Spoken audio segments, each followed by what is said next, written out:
The holidays start here at Baker's with a variety of options to celebrate traditions old and new.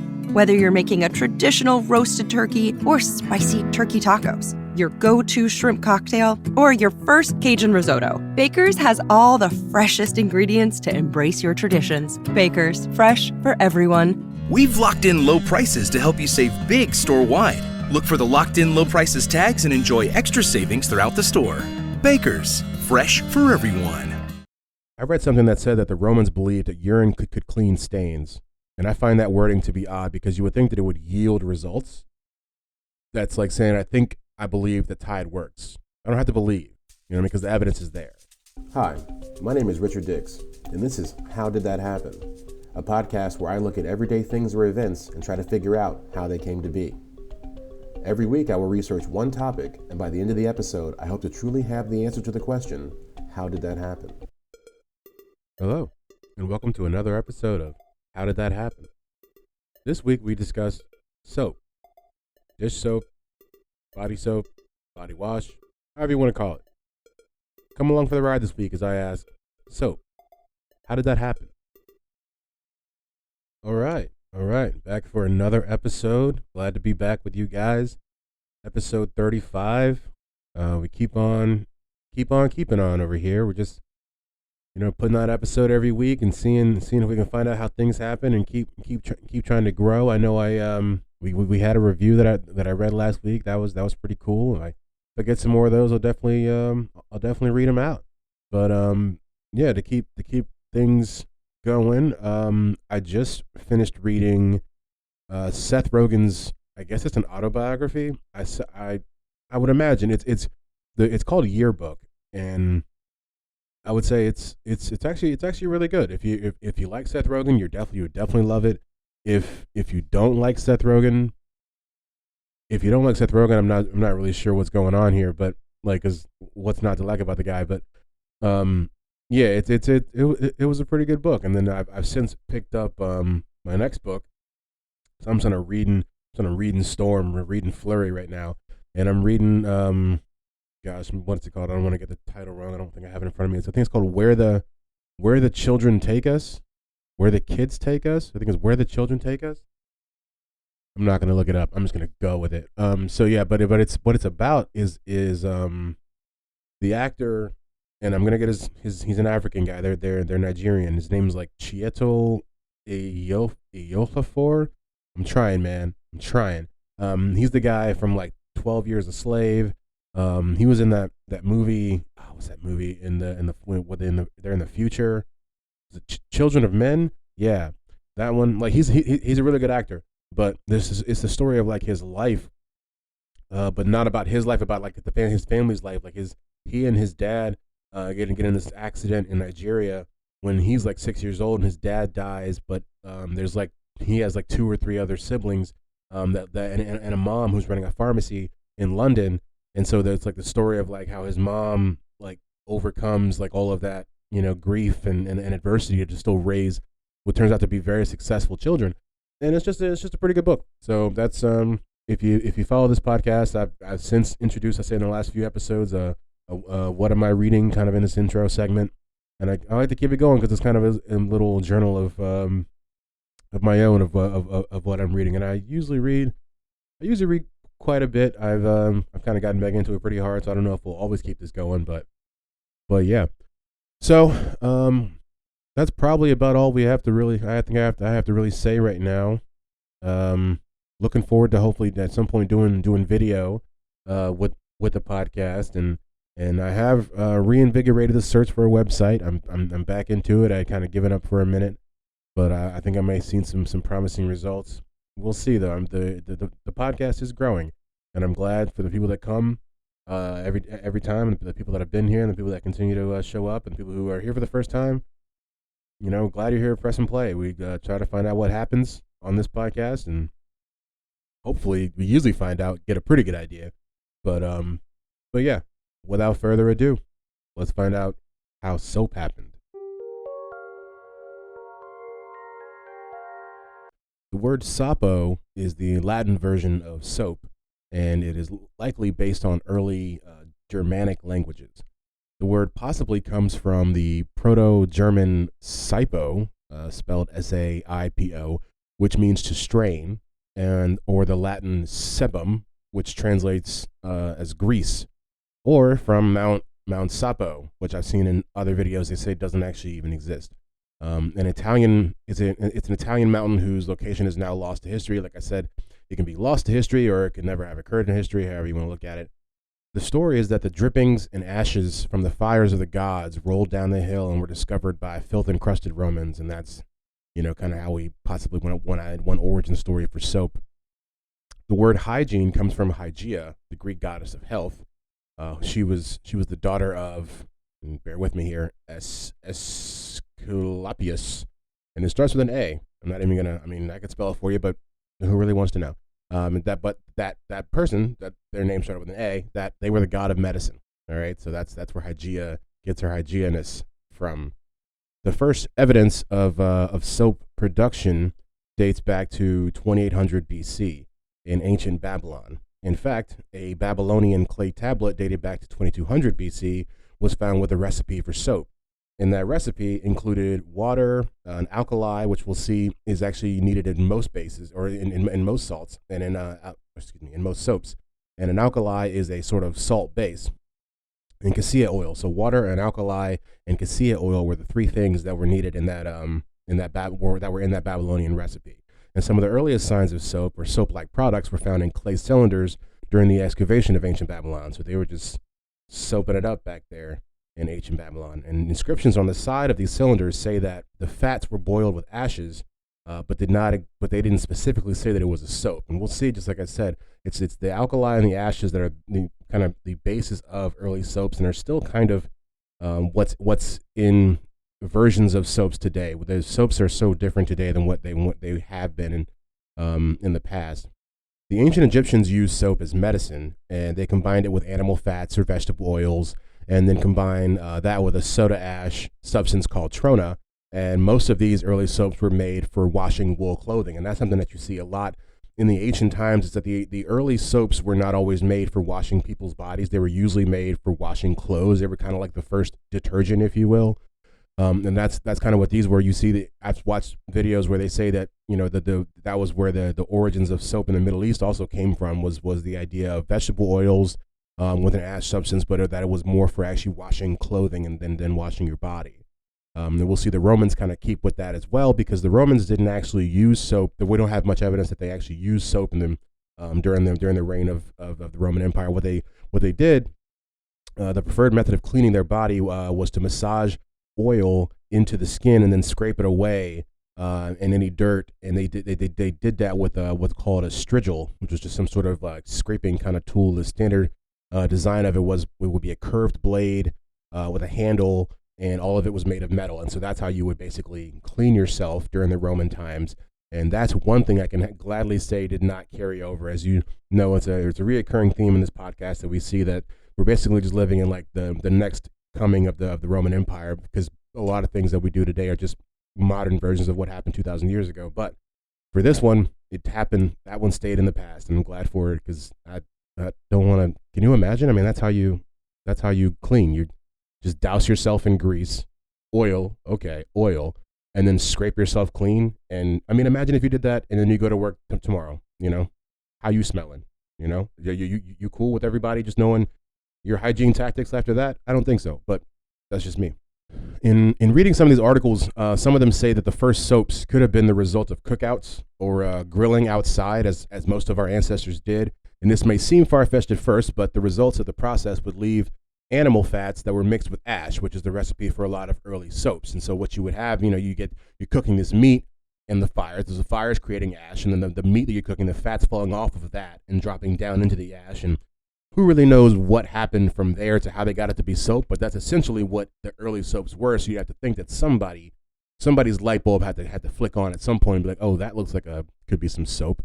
And so the result of these two coming together was a chemical reaction that created a slippery substance that turned out to be great at lifting dirt off the skin and allowed it to be washed away. And I mean, imagine if you don't have this and then you do have this, because I watched another thing that said the guy was like, you don't want to do this all the time. Like, it's not the greatest. It's not Dove. You know what I mean? Like, it's not, it's not made to keep your skin nice, but it will actually lift things off of your dirty skin and make you a little bit cleaner.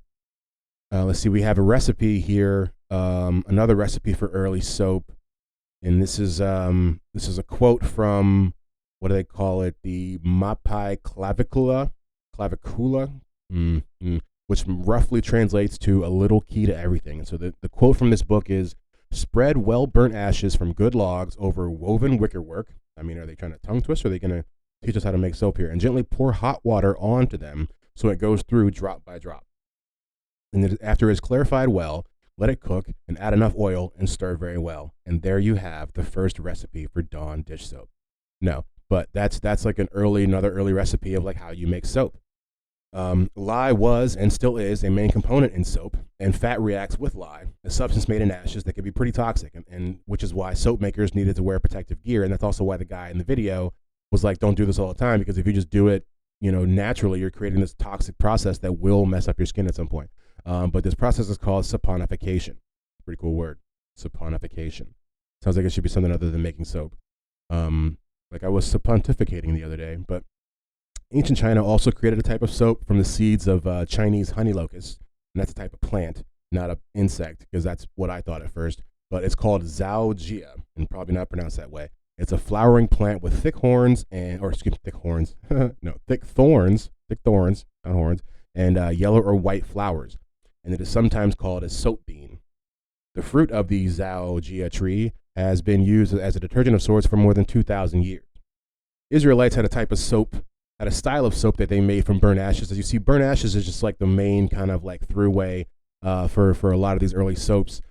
Biblical accounts suggest that the Israelites knew that mixing ashes and oils produced a kind of hair gel, which is interesting because some of the early accounts of soap, as when it's not used, like I said, when it's not used for washing clothes, was as a shampoo of sorts or some sort of like pomade or greasy substance to apply to the hair. So that's interesting. The Gauls, which inhabited parts of Germany, France, and Belgium, among other nations, created a milder soap, but like I was saying, they exclusively used it for shampooing. And so quickly, I'm going to run you through a timeline of hygiene, and we're going to start in 1500 BC, where our records show that ancient Egyptians bathed regularly. The Ebers Papyrus, a medical document from about 1500 BC, describes combining animal and vegetable oils with alkaline salts to form a soap-like material used for treating skin diseases as well as for washing. 1200 to 200 BC, we see the ancient Greeks bathed for aesthetic reasons, and apparently they did not use soaps. They just did it because it looked cool, and instead they cleaned their bodies with blocks of clay, sand, pumice, and or ashes, and then anointed themselves with oil. Anointing makes it sound so much cooler than what it is. And scraped off the oil and dirt with a metal instrument known as a strigil. We covered this. And they also use oil with ashes. And then we get to 19 BC, where the ancient Romans began to use public baths. And the first one was called a thermae. And it was built by Agrippa under Emperor Augustus. All right, and now it's time for liquid soap versus bar soap. Not really, but kind of. Just a little bit of information, and I thought this was interesting because I've always heard people say that bar soap is a little bit more disgusting than liquid soap, and I thought they were kidding, but research has shown that they were probably not kidding so much. So they are both good for the record, but it has been said that liquid soap is a little bit safer, and that's because the amount of bacteria and fungus that could show up on a bar soap is kind of atrocious. So bacteria tends to grow inside the goo created when the bar soap contacts water from time to time. So we're all familiar with that goo. You know that goo when you pick up that bar soap and you're like, oh, is this soap? Is this did my bar soap throw up, or did it have an accident? Like the soap goo, the bar goo. That's not good for you. The wetness of the water allows microbiological growth, and while skin cells that remain on the bar soap can be used as a food source, that food source can be for pathogens, which are not good. And so this provides an environment in which dangerous bacteria can grow freely and contact your skin when you use that same soap. So you can mitigate the risk by constantly washing that bar of soap and the container that it sits in, getting all that goo up and out of there. So that's just a little bit of, that's from me to you. That's bar soap versus liquid soap. And so that brings us to the process of washing hands. And so the slipperiness, we talked about that. The slipperiness of soap lowers the surface tension of the water that you're mixing it with. Rubbing your hands together while washing allows dirt to temporarily bond with the water and soap and get washed away. So that little handshake jiggle you do is more worth it than you know. And so in America, good old America. The soap industry got started because of bacon and candles. Lighting is an integral part of the history of commercial cleansers because both have traditionally been made from animal byproducts. So lighting and soap all kind of feed from the same stream, if you will. And as the United States industrialized, people moved away from raising their own animals for slaughter and instead purchasing from butchers and delis and stuff, things like that. So not everybody just has some spare animal fat just hanging around, So Cincinnati candle maker William Proctor in 1837, he expands his attentions from lighting to soap. Remember we said they basically share the same kind of, base, if you will. And he forms a company that would ultimately evolve with his partner, James Gamble, stop me if you see where I'm going with this, into the world's largest consumer products company that we know of, and it's called Procter & Gamble. And one of the first soaps to gain national distribution under this name, Procter & Gamble, was Ivory, the soap Ivory. It was originally introduced as a plain white soap and designed to compete with Spanish Castile soap, which was traditionally made from olive oil. The name was adopted in the 1870s after a biblical passage, basically in the fact that the soap could float in water, which the company claimed was an indicator of its purity. So, it couldn't get any weirder than this. So basically they're saying the fact that the soap floats means it's a divine gift from God, or from God, if you ever watched Touched by an Angel, all my Touched by an Angel heads out there. But the formal creation of the myth was that it was manufactured for a product that was fundamentally the renderings of slaughtered livestock, and the story involved a mixing machine that was left on too long during an extended lunch break, and an extra air accidentally got pumped into the gooey mix. This is good goo. We're talking about bad goo. A few minutes ago, this is that good goo. And so they left it on while they went to go eat a sandwich, came back, and they had put a little bit too much God air in there, and now we have Ivory soap. And so in 2004, company archivists uncovered an 1863 diary entry written by James Gamble, where he seemed to dispel the legend of the buoyant accident, meaning saying basically his words, "I made floating soap today." That is one heck of a diary entry right there. I made floating soap today. And then I think we'll make it our stock. I think we'll make all of our stock that way, which kind of takes it away from the whole divine air of God thing when he's just like, yep, did that. I think we're going to keep on doing that. It's not quite the same.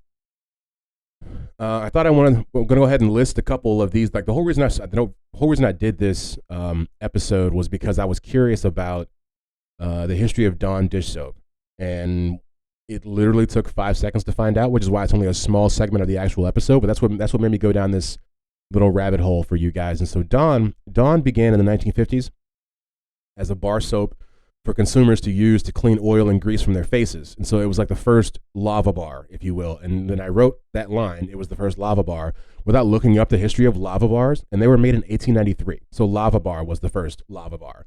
And that lava soap was made by the William Walt Company. I say that because it's spelled WALTKE. And if anybody wants to, I'm sure you will, on the Twitter page, tell me how you actually pronounce that, because I'm just gonna say Walt from here until someone corrects me.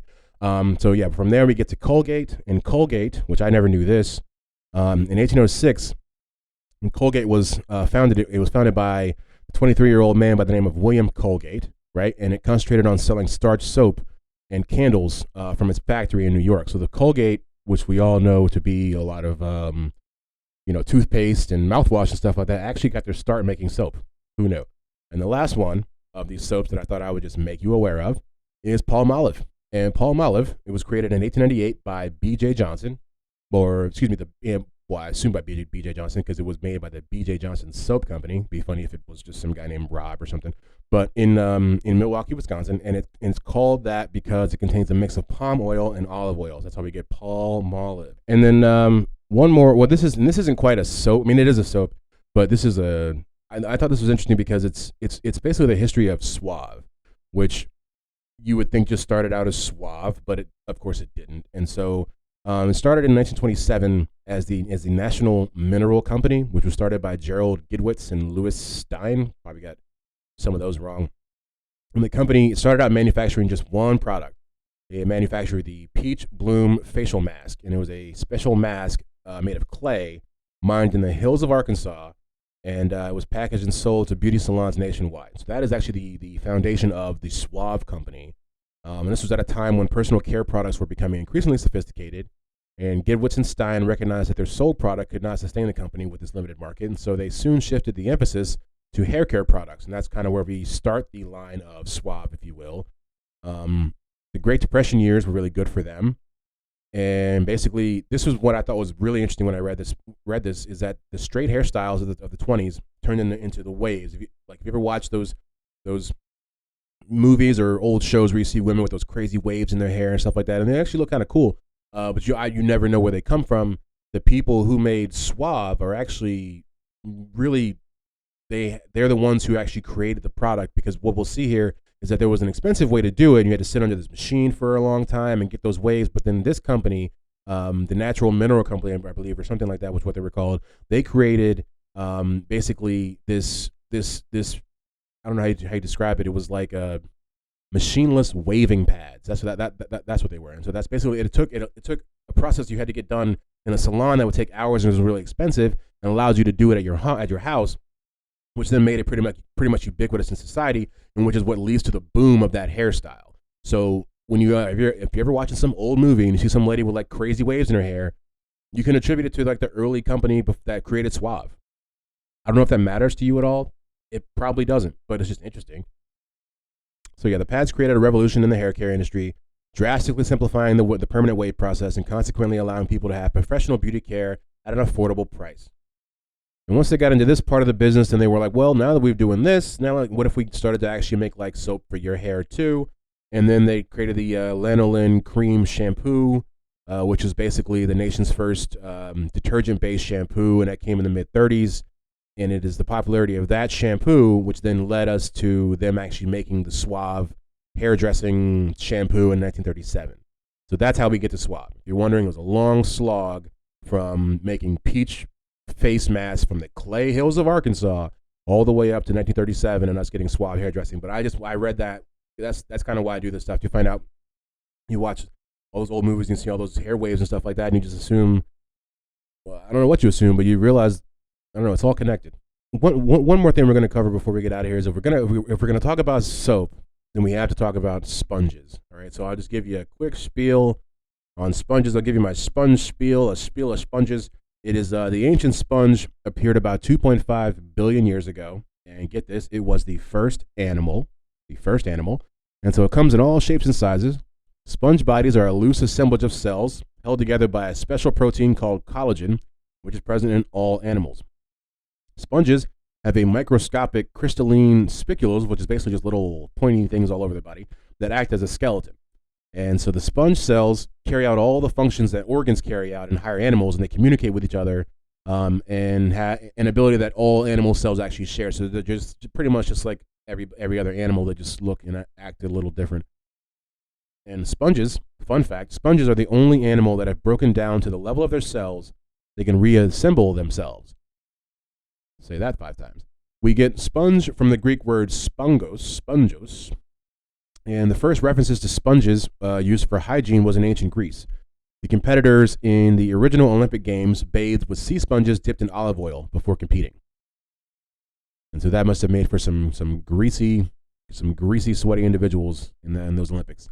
They are even mentioned in the Odyssey, but up until this point, they are all natural sea sponges. And so that's the big distinction here. We'll skip from natural sea sponges to regular sponges. We get synthetic sponges that did not become a thing until the invention of polyester in 1937. And it was created by a man named Otto Bayer. The first industry to use it was the mop industry because it was cost effective and absorbent. So the first sponges were actually mops, not the sponges we know today. And the next development for sponges would come about 15 years later with the development of polyurethane, and that is what makes the scrubby side on the other side of that sponge. Yeah, we call it the scrubby side over here. Sponges can be made of polyester and polyurethane and even vegetable cellulose. The vegetable ones are more expensive and are considered better because they're actually biodegradable. And one more fun fact about sponges before we get you out of here is that the largest exporters of sponges are the Caribbean and the Mediterranean countries, with the largest consumers being Europe and North America. Tunisia is the world's main sponge exporter. So if you didn't know that, you're welcome. And France is the largest sponge importer. Once again, you're welcome. Who would have guessed? If I had asked you, go out, do a little test today. Ask your friends, ask your mom, or whatever. Ask your dad. Next time you see him, like, hey, just out of the blue, who do you think imports the most sponges in the whole wide world? The dub, and see what they say. Report back with your answers. I'd love to know, because I would have not said France. I probably would have said America, but definitely wouldn't have said France. And that is how soap happened. And now it's time for the roundup. And we're going to round it up. The first soaps come from 2800 BC in ancient Babylon. The Egyptians, Europeans, and Middle Eastern people all used a version of ash and animal fat to make early soaps. The Chinese used the Zhaojia tree to make their soaps. Procter & Gamble makes the first commercial soap in America in 1837. It's called Ivory.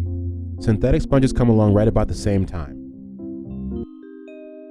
Things I didn't know before.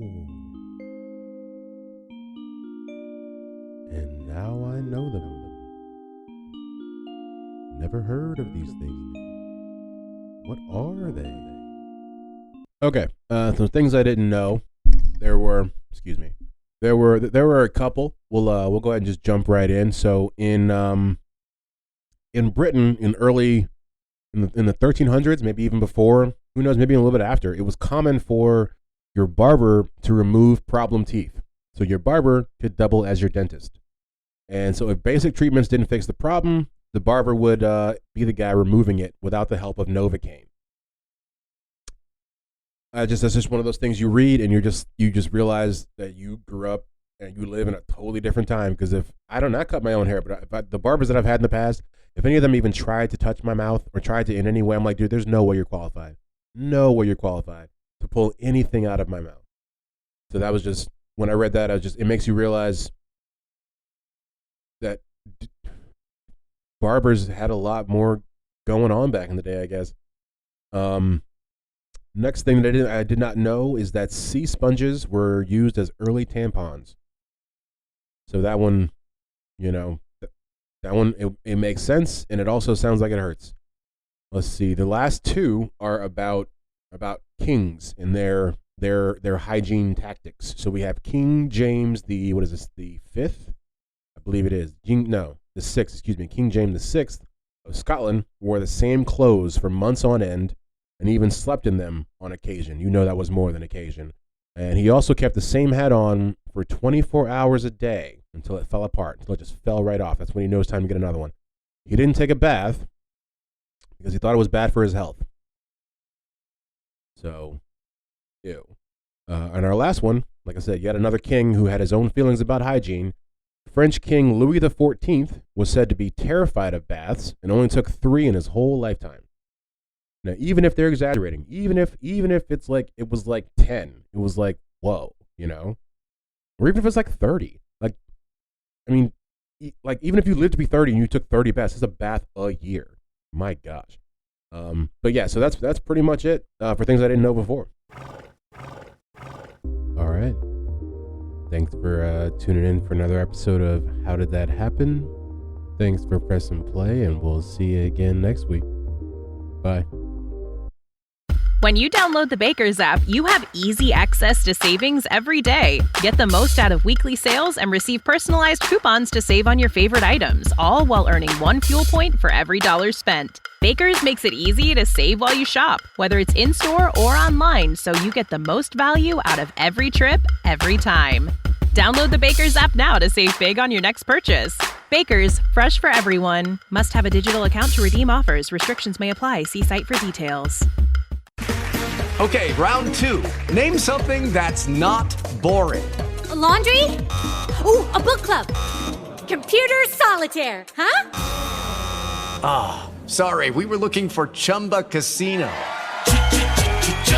That's right, ChumbaCasino.com has over 100 casino-style games. Join today and play for free for your chance to redeem some serious prizes.